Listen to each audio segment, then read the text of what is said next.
നമസ്കാരം. ഇന്ന് നമ്മൾ ആക്സിലറേഷൻ എന്ന് പറഞ്ഞൊരു കൺസെപ്റ്റ് പഠിക്കാൻ പോവാണ്. ആക്സിലറേഷൻ. ഇപ്പോൾ നമ്മൾ പറഞ്ഞു, തുടക്കത്തിൽ തന്നെ നമ്മൾ പറഞ്ഞത് മോഷൻ രണ്ട് തരത്തിലുണ്ട്. യൂണിഫോം മോഷനുണ്ട്, ഒരു യൂണിഫോം വെലോസിറ്റി മോഷനുണ്ട്, നോൺ യൂണിഫോം വെലോസിറ്റി മോഷനുണ്ട്. എന്താ uniform velocity motion? Particle covers equal displacement in every equal intervals of time, however small the time interval be. Particle covers equal displacement in every equal intervals of time, however small the time interval be.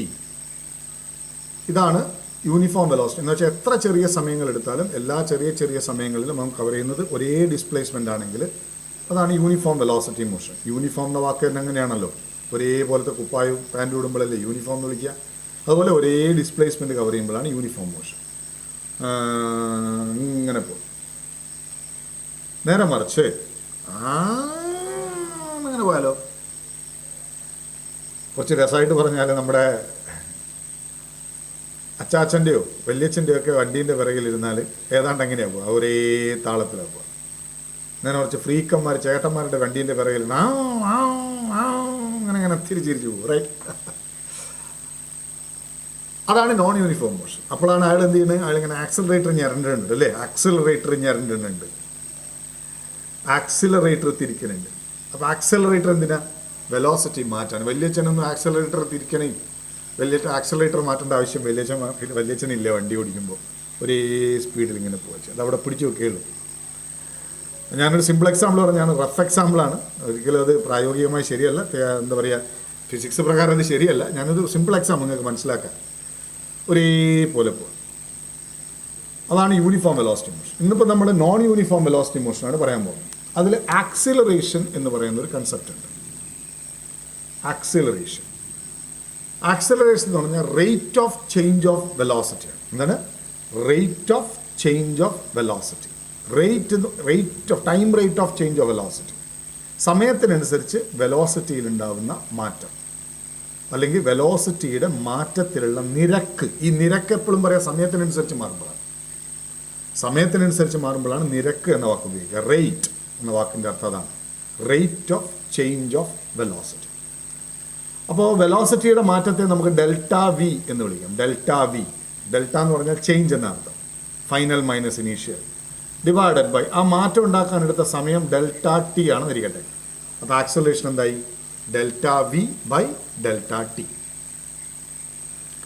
Acceleration delta V by delta T. നമുക്കൊരു simple example പറയാം. T1 velocity T1 സമയത്തെ velocity V1 ആണെന്ന് ഇരിക്കട്ടെ. Okay, T1 സമയത്തെ velocity V1 ആണെന്ന് ഇരിക്കട്ടെ. T2 സമയത്തെ velocity V2 ആണെന്ന് ഇരിക്കട്ടെ. ഒരു പർട്ടിക്കുലർ സമയത്തിലെ വെലോസിറ്റി V1 ആണ്, സമയം മാറി മറ്റൊരു ടൈമിലെ സമയത്തെ വെലോസിറ്റി V2 ആണ്. അപ്പോൾ ആക്സിലറേഷൻ എങ്ങനെ പറയാം നമുക്ക്? ആക്സിലറേഷൻ എന്ന് പറഞ്ഞാൽ വെലോസിറ്റിയിലുണ്ടായ മാറ്റം എത്രയാ? V1 നിന്നും V2 മാറി. അപ്പോൾ എത്ര മാറി? V2 മൈനസ് V1 മാറി, ഡിവൈഡഡ് ബൈ അതിനെത്ര സമയം എടുത്തു? ഡെൽറ്റ ടി സമയം എടുത്തു. എത്രയാ delta T? T2 minus T1 സമയം എടുത്തു.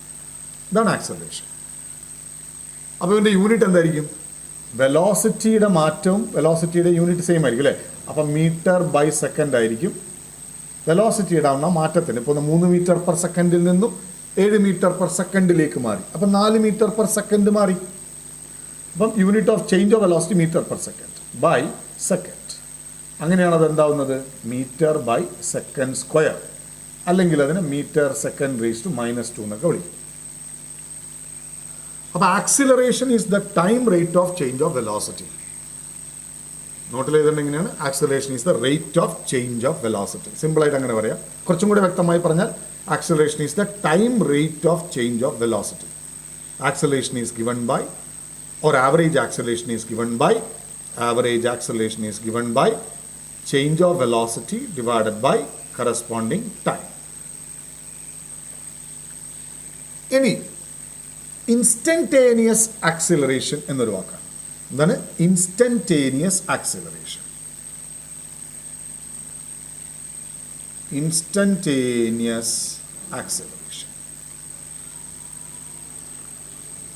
ഇപ്പോൾ നമ്മളിവിടെ ഒരു ഇൻ്റർവൽ ഓഫ് ടൈം അല്ലേ എടുത്ത്, ഇൻ്റർവൽ ഓഫ് ടൈം ഒരു ഇൻസ്റ്റൻ്റ് ആയാൽ, എന്താ ഇൻസ്റ്റൻറ്റും ഇൻ്റർവെലും തമ്മിലുള്ള വ്യത്യാസം? ഇൻ്റർവെൽ കുറച്ച് വലുതായിരിക്കും. ഇപ്പോൾ 2 മിനിറ്റ് 1 മിനിറ്റ് എന്നൊക്കെ പറയുന്നത് ഇൻ്റർവെലാണ്. ഇൻസ്റ്റൻ്റ് എന്ന് പറഞ്ഞാൽ ഒരു തരം ഇൻ്റർവെൽ തന്നെയാണ്, പക്ഷെ വളരെ വളരെ ചെറിയ ഇൻ്റർവെൽ അല്ലേ, 0 അടുക്കുന്ന ഇൻ്റർവെലിൻ്റെ പേരാണ് ഇൻസ്റ്റൻറ്റ്. അപ്പോൾ ഒരു ഇൻസ്റ്റൻറ്റിൽ ഡിഫൈൻ ചെയ്ത ആക്സിലറേഷൻ്റെ പേരാണ് എന്ത്? Instantaneous acceleration. അപ്പോൾ അതിനെന്ത് വേണം? നമുക്ക് കാണേണ്ടത് എന്ത് തന്നെയാണ്? Delta V by delta T തന്നെയാണ്. പക്ഷെ എന്ത് വേണം? ഈ ഡെൽറ്റ ടി എന്ന് പറയുന്ന ടൈം ഇൻ്റർവെൽ വളരെ വളരെ വളരെ വളരെ വളരെ വളരെ വളരെ ചെറുതായിരിക്കണം. എത്ര വളരെ കൂട്ടിയാലും അത്രയും നല്ലത്. എന്ന് വെച്ചാൽ limit it is closing to 0 or it is tending to 0. 0 അടുക്കുന്ന ചെറിയ ഇൻ്റർവെൽ എന്നാണ് അതിനർത്ഥം. അതിങ്ങനെ എഴുതുക, limit delta T is tending to 0. ഇങ്ങനെ എഴുതുക, delta T is tending to 0 delta V by delta T. ഇതാണ് ഇൻസ്റ്റൻറ്റേനിയസ് ആക്സിലറേഷൻ. എന്താണ്? Instantaneous acceleration. ഇനി ഞാൻ പറഞ്ഞല്ലോ, ഡെൽറ്റ എന്ന് പറഞ്ഞാൽ മാറ്റം എന്നാണ് അർത്ഥം, ചേഞ്ച്. ഏത് ചേഞ്ചും ഡെൽറ്റയാണ്. വലിയ ചേഞ്ചും ഡെൽറ്റയാണ്, ചെറിയ ചേഞ്ചും ഡെൽറ്റയാണ്. പക്ഷേ ചെറിയ ചേഞ്ച് ആണെങ്കിൽ ഇങ്ങനെ ഉണ്ടാവും. അതിനെ നമ്മൾ ഡി എന്ന് ഉപയോഗിക്കും. ഡിക്രിമിനൻ്റൽ ചേഞ്ച് എന്നാണ് അർത്ഥം, ചെറിയ മാറ്റം. അപ്പോൾ D V by D T എന്ന് വെച്ചാൽ ഡി ടി എന്ന ചെറിയ സമയത്തുണ്ടായ വെലോസിറ്റിയുടെ മാറ്റം എന്നാണ് അതിനർത്ഥം. ഡി ടി എന്ന ചെറിയ സമയത്തുണ്ടായ വെലോസിറ്റിയുടെ മാറ്റം, ഡി ടി എന്ന ചെറിയ ഇൻ്റർവെല്ലിനുണ്ടായ വെലോസിറ്റിയുടെ മാറ്റം. ഇതാണ് ഇൻസ്റ്റൻറ്റേനിയസ് ആക്സിലറേഷൻ. ഇനി ആക്സിലറേഷനും യൂണിഫോമും നോൺ യൂണിഫോമും ആകാം. ഇപ്പോൾ യൂണിഫോം ആക്സിലറേഷൻ എന്ന് പറഞ്ഞാൽ എന്താ? യൂണിഫോം ആക്സിലറേഷൻ എന്ന് പറഞ്ഞാൽ വെലോസിറ്റിയിൽ ഉണ്ടാകുന്ന മാറ്റം ഒരേപോലെ, എന്ന് വെച്ചാൽ ആക്സിലറേഷൻ ഒരു സിംഗിൾ വാല്യൂ ആയിരിക്കും.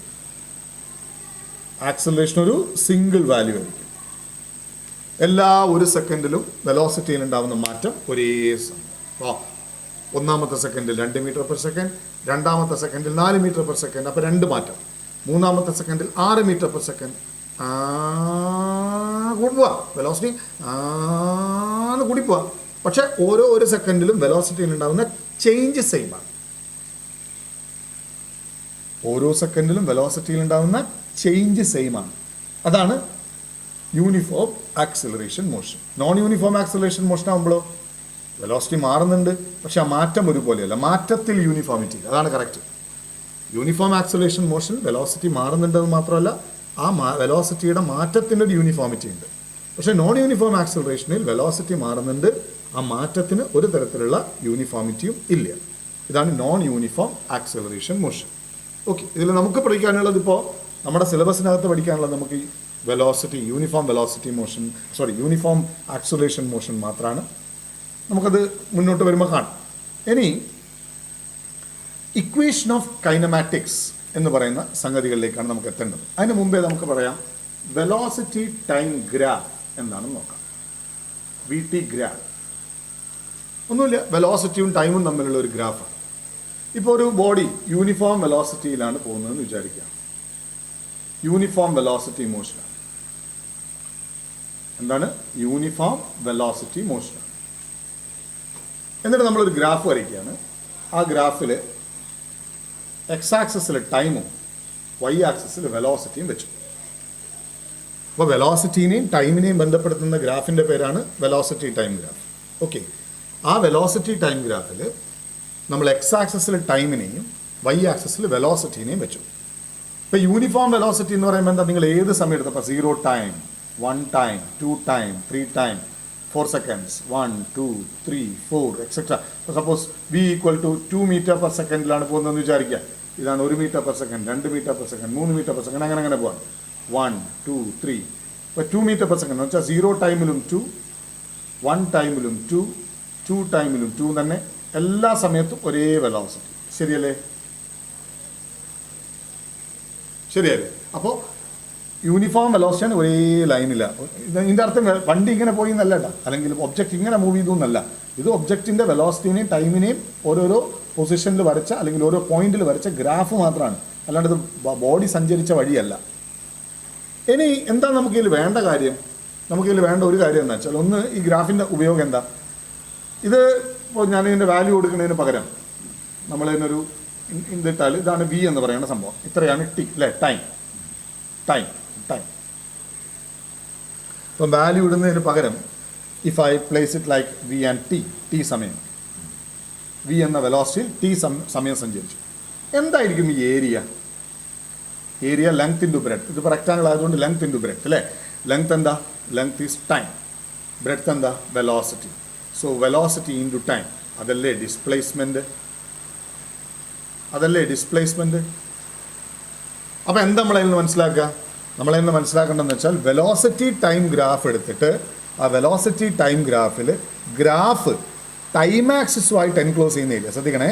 വെലോസിറ്റി ടൈം ഗ്രാഫിൽ ഗ്രാഫ് ടൈം ആക്സിസുമായിട്ട് എൻക്ലോസ് ചെയ്യുന്ന ഏരിയ അത് ഡിസ്പ്ലേസ്മെൻറ്റ് തരും.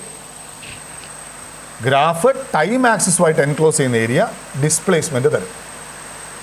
വെലോസിറ്റി ടൈം ഗ്രാഫിൻ്റെ ഏരിയ ഡിസ്പ്ലേസ്മെൻറ്റ് തരും. ഇതാണ് നമ്മളുടെ ഇന്നത്തെ റിസൾട്ട്. ഓക്കെ, ഇനി ഇതിൻ്റെ അപ്ലിക്കേഷൻസ് എങ്ങനെയുണ്ട് എന്നൊക്കെ നമുക്ക് പഠിക്കണം. അത് നമുക്ക് ചെയ്യാം. ഓക്കെ, അപ്പോൾ ഞാൻ ആക്സലറേഷൻ എന്താണെന്ന് ഇൻട്രൊഡ്യൂസ് ചെയ്തു. അതിനുശേഷം velocity time graph just introduce ചെയ്തു. ഈ വെലോസിറ്റി ടൈം ഗ്രാഫിനെ കുറിച്ച് ഇനി നമുക്ക് വീണ്ടും പഠിക്കാം. ഓക്കെ, അടുത്ത ക്ലാസ്സിൽ അത് വീണ്ടും പഠിക്കാം. ഇത് ജസ്റ്റ് ഒരു ഇൻട്രൊഡക്ഷൻ മാത്രമാണ്. Okay, thank you.